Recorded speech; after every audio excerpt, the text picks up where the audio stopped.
Today I got a tip for you when you're working on a GMC or Chevrolet Alternator. These are going to be all the models with the LS motors, the 5.3s, the 6.2s, and so on.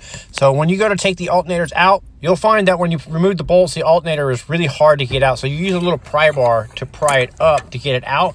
When you do this, you want to make sure you pry straight up and down, not side to side. Don't tilt the alternator. Now you'll notice these little bushings here that pinch the alternator on there. You do not want to use a hammer to hit these and drive these back.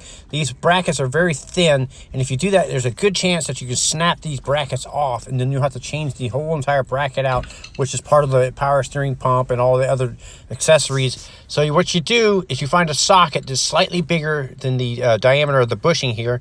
It happens to be a 16 millimeter. Then a bolt with a washer that goes through the backside like this. This is a 8 by 125 threaded bolt. It's about 2.5 inches or 2.25 inches long. Now you can thread a nut on the other end. Now I'm going to tighten the bolts up here, and as I do that, it's going to draw the bushing into the inside of the socket here. So you only need to ratchet it a couple times, and it'll draw that bushing in towards the socket and create that gap that's bigger, allowing the alternator to go in. So once you do it a few threads, take it off and you'll see the difference, and then switch over to the back mount and do the same thing. Once you drive the two pinch mount bushings back, just a couple threads, then you'll be able to drop your new alternator, or if you're just putting your old alternator back in, you'll be able to drop it right back into place and it'll slide right in. No need for tapping or hitting any hammers. Now it's safe to install all the bolts, and the bolts will draw those bushings back into place.